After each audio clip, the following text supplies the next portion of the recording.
Bonjour à tous. Bon, aujourd'hui on se retrouve pour parler de ça. Ça, qu'est-ce que c'est? Je te montre.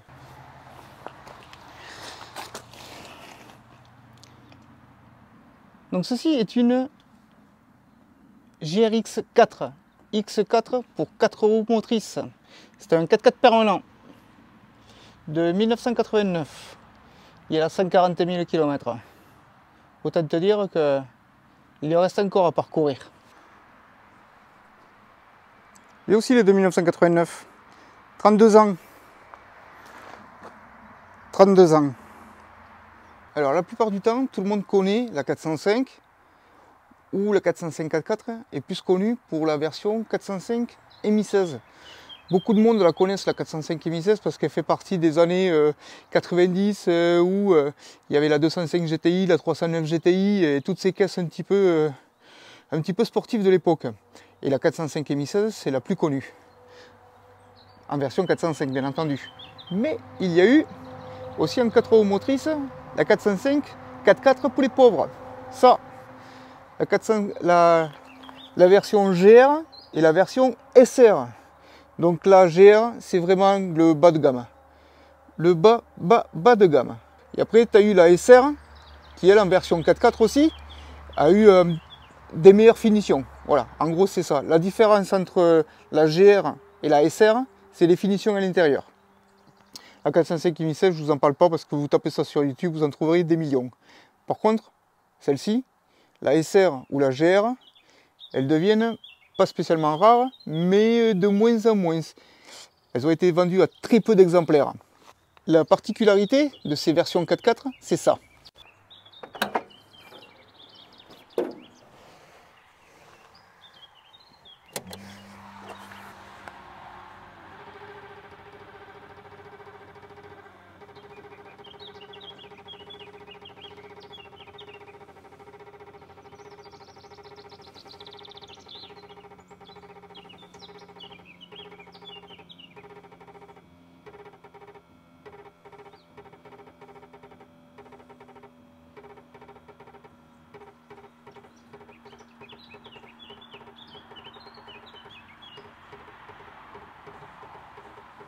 Voilà, c'est ça la particularité.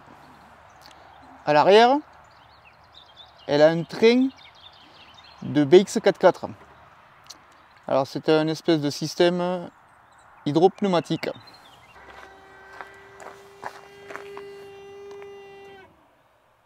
Voilà, là elle vient de s'arrêter. Elle est au niveau de la correction d'assiette si tu veux. Elle se bouge pas. Voilà. Donc là si tu veux, elle est à hauteur normale hein, pour la route. Donc c'est à dire que si dedans je mets du poids, le petit calculateur là-bas qui est piloté par une petite languette qui monte et qui descend par un bras de levier, et bien si je charge, ce bras de levier va descendre et elle va monter. Voilà, la compensation se fait comme ça. Bon, là tu le vois fonctionner le système, mais il a un problème. Le correcteur d'assiette, je m'arrête 2 secondes parce que je crois qu'elle est en train de redescendre. Non, le correcteur d'assiette, il déconne. Je pense, parce que je ne connais pas le système, je pense que le petit boîtier, je ne sais pas où c'est qu'il est, il est là-bas dessous, sous le train. Ouais, là, elle est en train de descendre. Ça se voit pas, mais elle descend toute seule. Je la sens à la main, elle fait éclat. En fin de compte, le module de commande, je pense qu'il déconne. Et il garde pas en mémoire où ça déconne, et puis le correcteur d'assiette, il descend. Donc ça fait que, avant de la faire partir, il faut que je la monte une fois ou deux pour la faire maniper, pour que le correcteur d'assiette se fasse et qu'après elle reste à la bonne hauteur. Ouais, elle descend là. Donc voilà pour la particularité un petit peu de ce système. Bon, sinon, on va passer à l'intérieur, mais on va passer d'abord au moteur. Je vais te montrer. À savoir que la voiture là, comme elle est là, c'est dans l'état que je l'ai récupérée. J'ai rien fait dessus. Enfin si, j'ai fait un truc sur la carrosserie déjà. Ouais, j'ai réparé un trou. Mais je te montrerai ça dans la vidéo. Alors, ce moteur c'est quoi? Ce moteur c'est un 1,9 litre avec carburateur double corps Solex qui développe 110 chevaux. Oui, il n'est pas très propre, mais il fonctionne. Alors comme tu peux voir, hein, il y a eu des habitants qui sont venus un petit peu partout. Comme tu peux voir, il y a beaucoup de durites. C'est pas des durites essence, hein, mais qui sont complètement craquelées. Tiens, sur celle-ci, il y a une particularité que les autres n'ont pas. Toutes les versions 4x4 ont ça en plus, comme niveau. Ça, c'est l'huile moteur.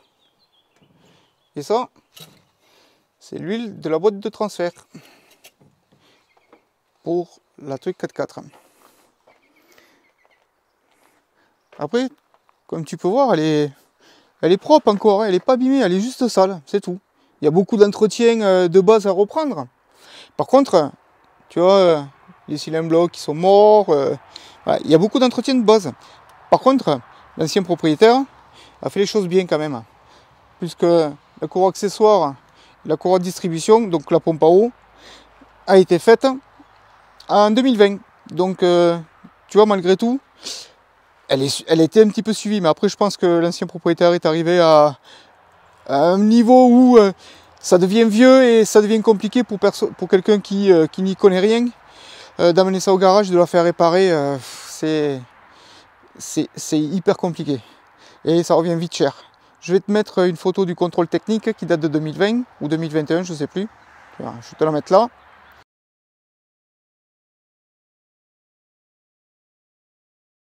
Tu vois là, la tartine qu'il y a dessus à faire, mais c'est que de l'entretien, hein. C'est pas bien grand chose, c'est que de l'entretien. Voilà, donc il y aura beaucoup d'entretien sur cette voiture à faire. Donc en termes de esthétique, on va dire, elle est correcte. On va dire que ça va. Il n'y a pas trop de pète dessus, il n'y a pas trop de rouille non plus. La plus grosse partie de rouille, c'était là. Là, ici, en bas de caisse, ça a été réparé. Mais ça, je te le montre dans la vidéo, comment je le répare.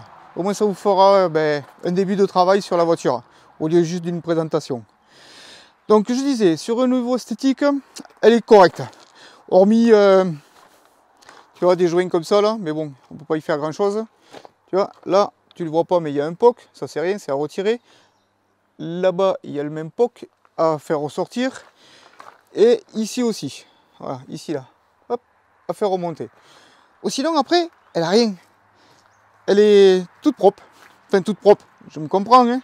Elle est dans son jus, certes, mais il n'y a pas d'énormes défauts. Tu vois, les anti-brouillards en bas. Là, il y a la languette qui est cassée ici, la languette qui est cassée là-bas. Bon, c'est rien d'extraordinaire. Après, en esthétique, elle est encore propre, la petite bestiole. Tu vois, elle n'a pas spécialement de problème.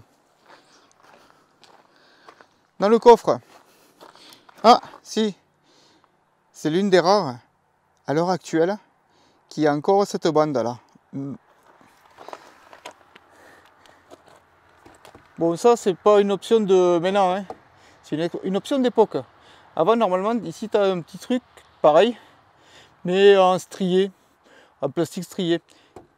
Et ils avaient fait à l'époque cette option de ce cache rouge pour faire comme les feux et faire toute la longueur. Donc ça, c'est pareil, ça se trouve plus ça. Ce truc rouge, ça se trouve plus. Ça n'est plus vendu, c'était une option, c'était pas une option, c'était une forme de twinning de l'époque. Dans le coffre, rien d'extraordinaire, des babioles un petit peu sales, rien, basta. Ici, le système hydraulique pour le pont arrière. Le petit béquet sur la GR qui n'était pas non plus d'origine. Il était fait spécialement pour le 405 MI16. Allez, on va passer à l'intérieur. Alors prépare-toi, parce que tu n'es pas prêt. On va commencer par l'arrière tout doucement. Alors, on va dire que l'arrière, ça peut aller. Il est resté longtemps au soleil.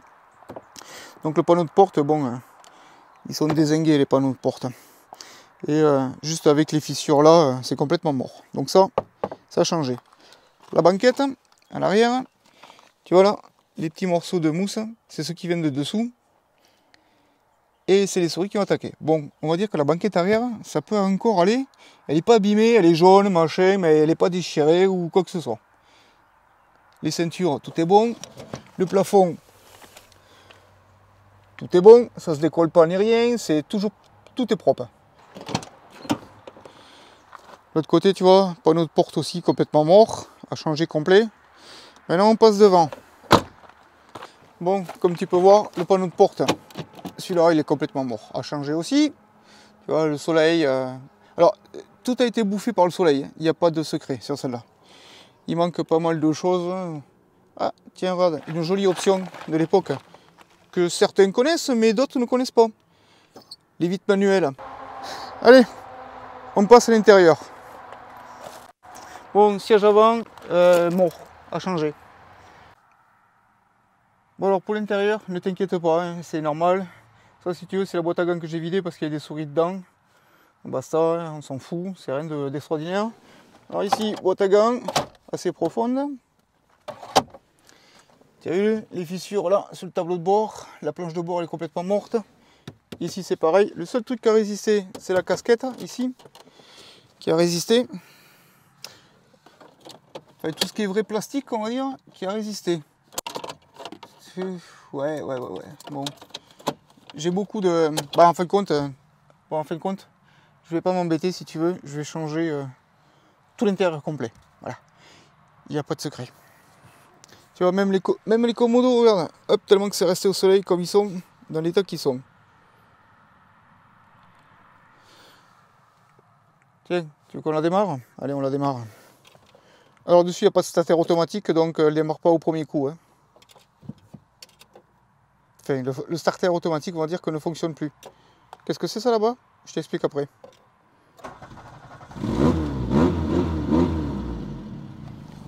Tu vois, pour une voiture qui... Ouais, on va dire qui a dormi pendant longtemps dehors, machin et tout, elle démarre bien, elle tient le ralenti correct. Bon, il y a un trou au pot d'échappement.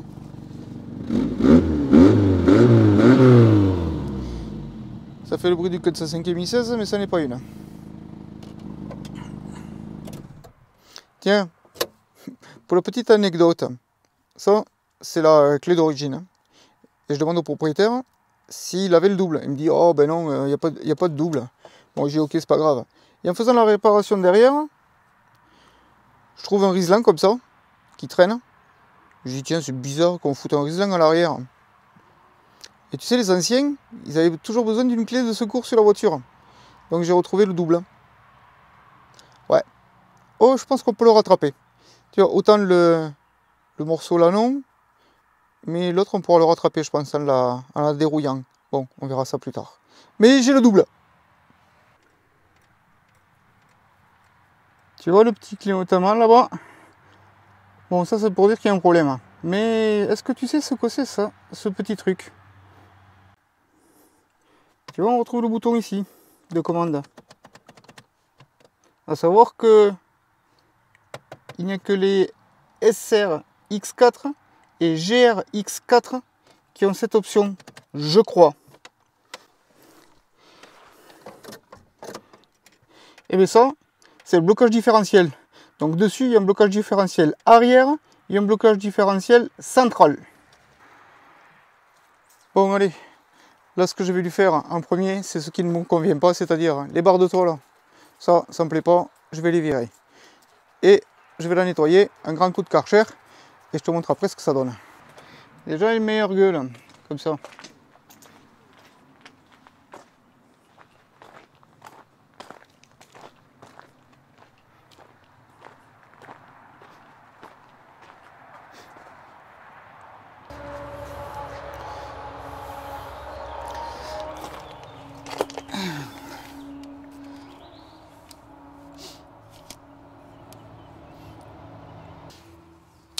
Bon, comme tu peux voir, bah forcément sur les vieilles caisses, c'est troué, hein, ici. On va regarder ça de plus près. Bouge pas. Allez, viens voir.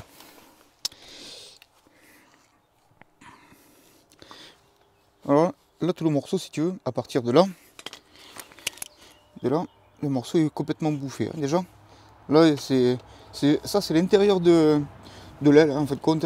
Voilà. Et ça c'est le cache plastique de l'intérieur. Ici comme tu peux voir, il y a déjà un joli trou pour entrer dans le bas de caisse. Mais par contre, tiens, regarde, ça a déjà été réparé à une certaine époque. Tu vois les points de soudure ici là? Les points de soudure on les voit là. Tu vois, tout ça là c'est les points de soudure ça. Donc à une époque ça a déjà été réparé. Et c'était réparé avec de la tôle, pas avec de la fibre de verre.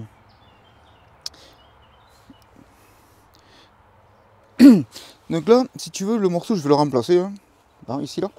Mais par contre c'est un peu plus complexe que ce que j'ai de l'habitude de faire, si tu veux. Parce qu'ici tu as un plat, ici tu as un retour, et ici tu as encore un retour. Forcément qui descend. Hein, comme ça là, tu vois. Hop. Et tout ce morceau n'existe plus. Il va falloir que je refasse au moins par là la découpe. Tu vois, à peu près au niveau de la même réparation que ça a été fait. Ça va descendre comme ça. Ça va tirer. Après c'est suivant où c'est que c'est pourri. Mais je pense que c'est bien pourri. On va devoir faire un truc comme ça.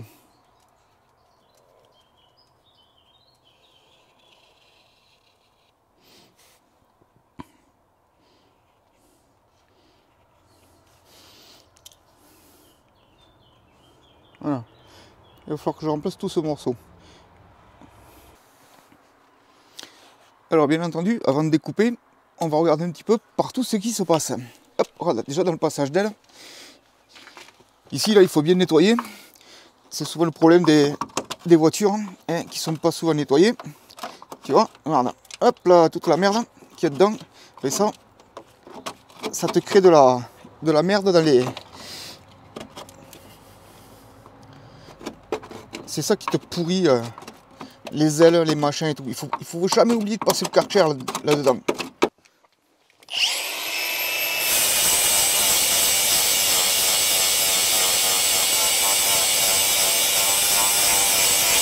Là, comme la pièce est un peu plus complexe que ce que j'ai l'habitude de faire, je te montre aussi maintenant comment je fais pour refaire un morceau qui n'existe pas. C'est-à-dire ici, là, hein, comme tu as vu tout à l'heure. Donc, comme tu peux voir là, j'ai commencé par le bas à scotcher. J'ai tracé d'entrée le premier trait. Après, suivant le scotch, scotch suivant, et on trace. Après, j'ai fait épouser le scotch, si tu veux, sur la partie ici, là, interne, okay, tu vois, qui remonte. Et j'ai tracé ici, et là, par déduction, j'ai tracé la courbure ici, qui va y avoir aussi comme l'autre côté. Ici, pareil, tu vois, j'ai tout tracé comme ça. Hop, de ce côté, tu vois le scotch, ici, là, je l'ai pincé, pour faire la délimitation ici. Pour faire cette délimitation, pour justement, parce qu'ici, il n'y a rien, quoi. Hein. Donc, pour réinventer, on va dire, la forme qu'il y avait. Bon, ça sera travaillé à la tôle tout à l'heure. Hein. Mais là, j'ai au moins déjà la première forme. Et comme je découpe toujours plus large, j'aurai de quoi retravailler derrière. Voilà.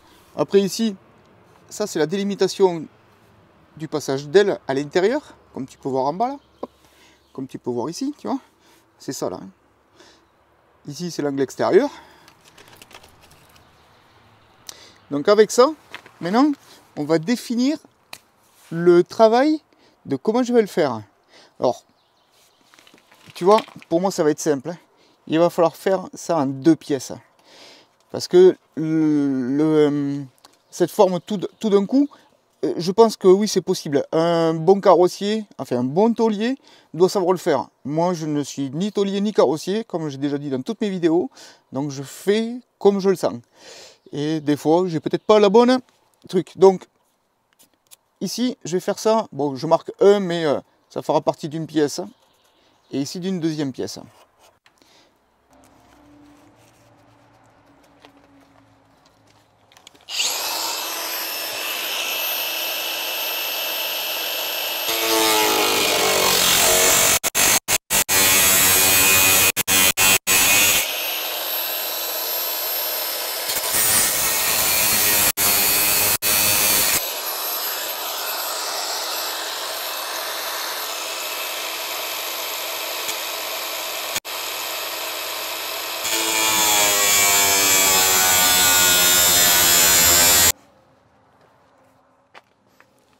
Bon, ben tu vois déjà, on est bien.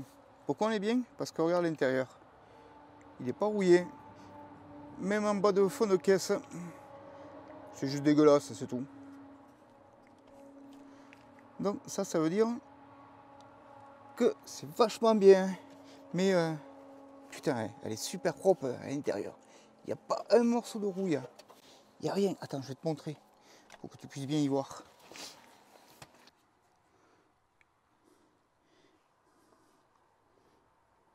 Regarde comme elle est propre la bestiole dedans.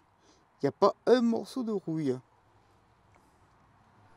Là c'est de la rouille superficielle, hein. Aussi bien en bas que sur le côté à gauche. Non, tiens, je t'explique, au moins tu vas mieux comprendre. Hop. Donc tu vois ici là, ça va être le retour qui va être à l'intérieur de l'aile. Ça, c'est le morceau qui vient comme ça. Hop là, attends, parce que j'ai déjà fait des traits. Voilà, pour que tout corresponde. Voilà. Tu vois, ça va donner ça. Donc tu vois là, il y a un petit galbe à donner pour la partie qui repart comme ça. Et puis là, un petit peu aussi, mais sans plus. Tu vois, il y a un galbe, tu veux, comme ça, mais carré. Ouais, je sais pas si tu vois ce que je veux dire, mais une fois que j'aurai fait la pièce, tu comprendras.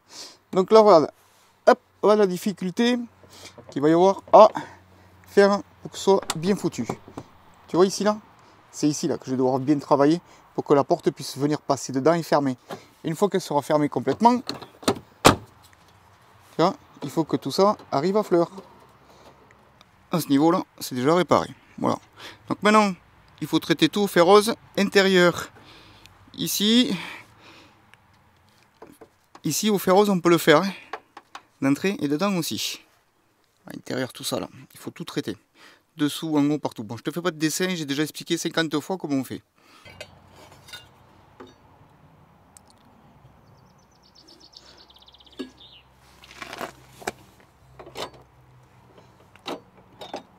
En fait, quoi, il va falloir jouer sur la souplesse de la pièce.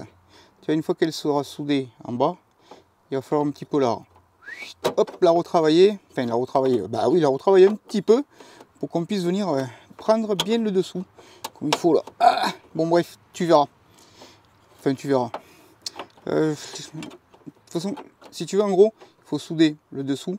Et après, ici, tu vois, lui donner un petit peu de torsion à la pièce. Parce que là, avec l'angle, elle devient rigide.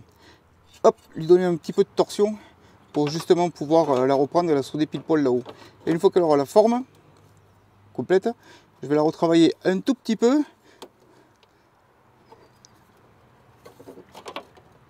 Hop, tu vois, voilà ce que ça va donner en étant dans l'angle en bas. Voilà. Et il va falloir que je la fasse à revenir comme ça. Mais bon, ça je le ferai quand je ferai mes points de soudure. Bon, écoute, je vais tout poncer, tout préparer la pièce, commencer à la pointer. Et tu vois derrière, regarde la découpe que j'ai faite, bah, ça il faudra que je le rattrape après la soudure, parce que c'est compliqué de faire un angle clac-clac comme ça. Le problème qu'il y a, c'est qu'à l'heure actuelle, je n'ai pas de plieuse. Alors, soit il va falloir que je m'en fabrique une, soit il va falloir que j'en achète une.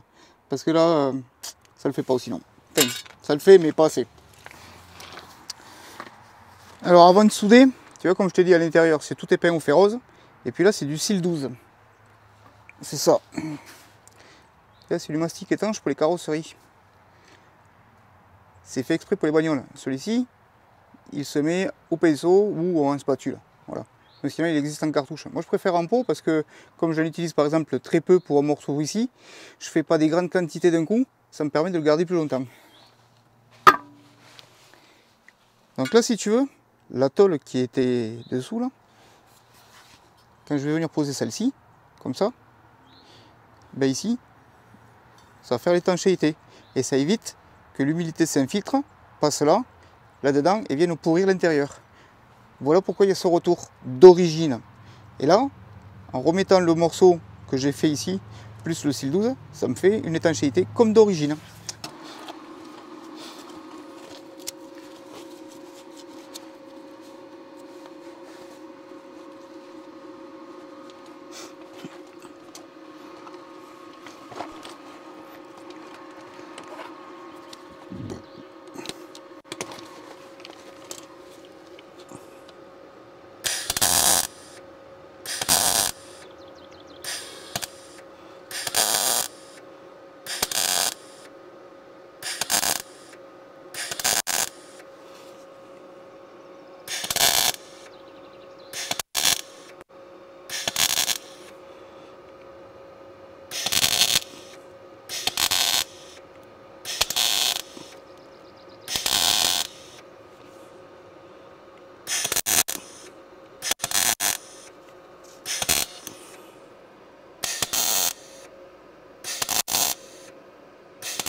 Bon, comme tu peux voir, le morceau ici est fait. Il y a une finition à faire, je t'expliquerai après. Là, par contre, il me faut faire ce morceau. Ce morceau, hop, il a été prédécoupé.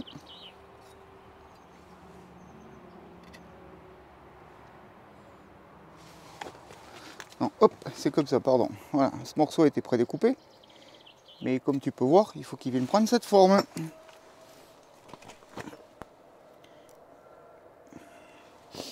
Pour donner un ordre d'idée, voilà la tôle qui vient là.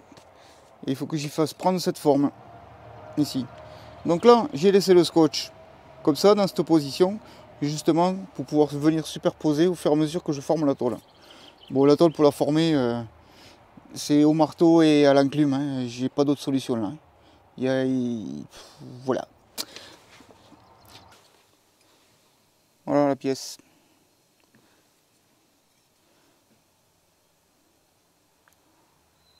Bien sûr, il faudra la rectifier en même temps que je soude. Tu vois, elle est bonne, mais dessous là, c'est pas assez enfoncé. Hop, regarde. Tu vois, il y a un travail à faire ici. Là. Ça, il faudra que je le fasse pendant que je soude. C'est-à-dire que là, elle va être toute prise. Et après, je pourrais taper dessus pour la faire rentrer un petit peu et lui faire prendre le bon angle. Et voilà. Hop, ça, il n'y en a plus besoin. Il ne me reste plus qu'à ajuster la pièce pour qu'elle rentre dedans comme il faut. Tu vois ce que ça fait? Tu vois ce que ça fait? Les tôles, une fois qu'elles sont plaquées comme ça, ben, ça vient, ça fait ressort un petit peu. Ben, ça fait l'étanchéité entre la tôle intérieure et la tôle extérieure. Tu vois, ça évite que par derrière ça rentre. Voilà à quoi ça sert le mastic. Bon, ben voilà, comme tu peux voir, j'ai terminé. Alors le truc, bon, je t'ai pas tout montré parce que ouais, j'ai déjà fait plein de vidéos là-dessus. Hein. Donc tout a été soudé comme il faut, tac tac tac. Ici là, ça a été tapé au fur et à mesure que je faisais les soudures si tu veux. Parce que ça donne une fois fermé. Alors, on va te mettre comme il faut pour que tu puisses bien y voir.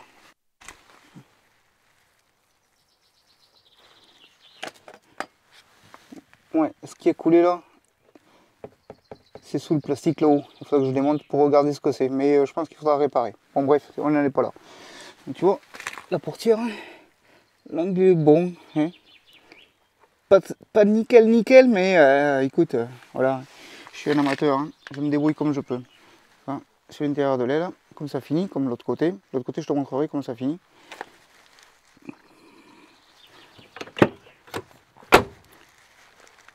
Le seul, enfin un des défauts, c'est que comme j'ai pas de plieuse, le trait ici, si tu veux, il est pas droit, il aurait dû continuer un peu plus haut. Et moi je l'ai fait un petit peu trop bas, l'angle là, ici. Bon, bah écoute, c'est comme ça, hein, c'est la vie. Mais je pense que, il n'y a pas photo, c'est plus que propre.